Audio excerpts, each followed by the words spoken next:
Hey guys, today we are going to be taking some more notes in our notebook, so please make sure you have that out and on a new piece of paper, and we are going to use these notes on Thursday and Friday when we are working remote.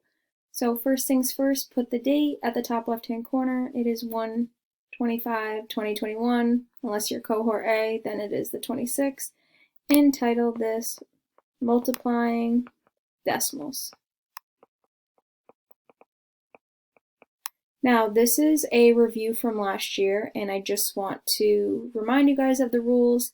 I know often we are able to use calculators, but we still want to make sure that we remember the basic steps to multiplying decimals. So there are 4 steps here. The first step is to line up the numbers.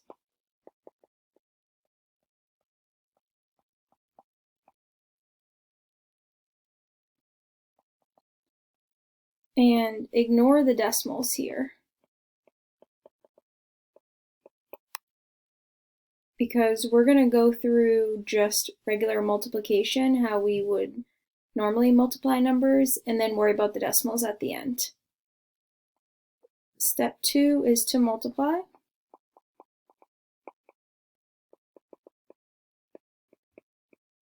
Like usual, using the standard algorithm.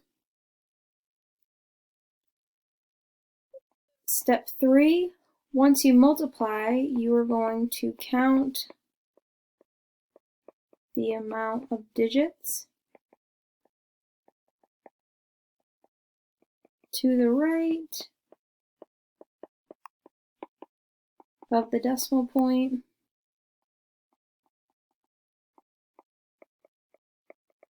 in both numbers.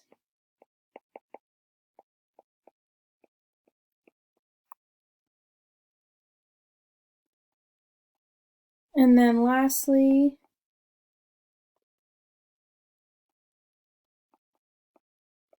in the product, or the answer to your multiplication sentence, count that many places from the right.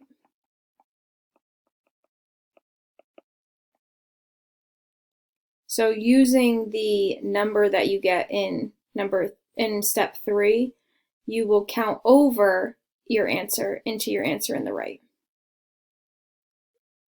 And remember, you guys can pause this video at any time to make sure you have enough time to copy down the notes. I'm going to give you guys some examples. The first example we have 5.6 times 5. So we are going to write out that problem like we normally would. We're just going to pretend the decimal isn't there for now, and then multiply. We know 5 times 6 is 30, so we have the 0 here. Bring up the 3. 5 times 5 is 25, plus 3 is 28. And here is where step 3 comes in, so I count. There is 1 digit to the right of the decimal, so I'm going to do the same thing here, and my answer is, in this case, just 28.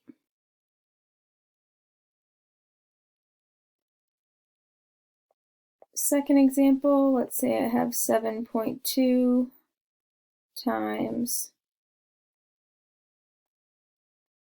1.8.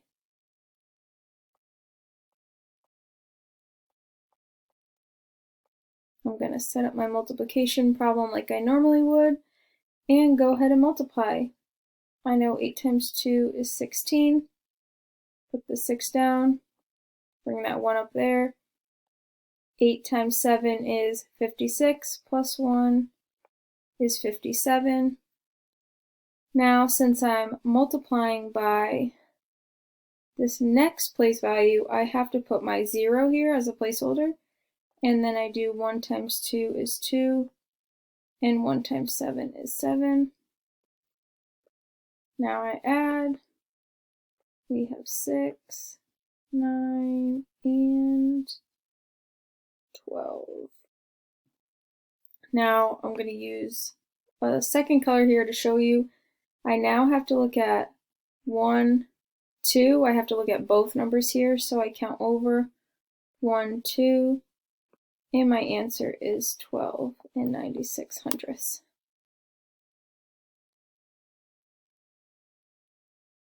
And then I'm going to give you one final example where we have a 3-digit number.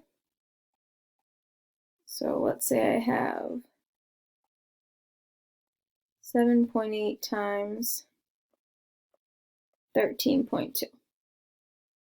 Now, just like regular multiplication, the number with more digits goes on top here. So I have 13.2 times 7.8. And it's not always going to be perfect where the decimals do line up. In the last two examples I gave, the decimals happen to line up, but that might not always be the case. And I go ahead, 8 times 2, then 8 times 3 is 24, plus 1 is 25. 8 times 1 is 8, plus 2 is 10. I put my 0 here. I do 7 times 2, bring up that 1. 7 times 3 is 21, plus 1 is 22. And then 7 times 1 is 7, plus 2 is 9. I'm going to add these up and count the decimals. 1, 2. That leaves me with an answer of 102.96.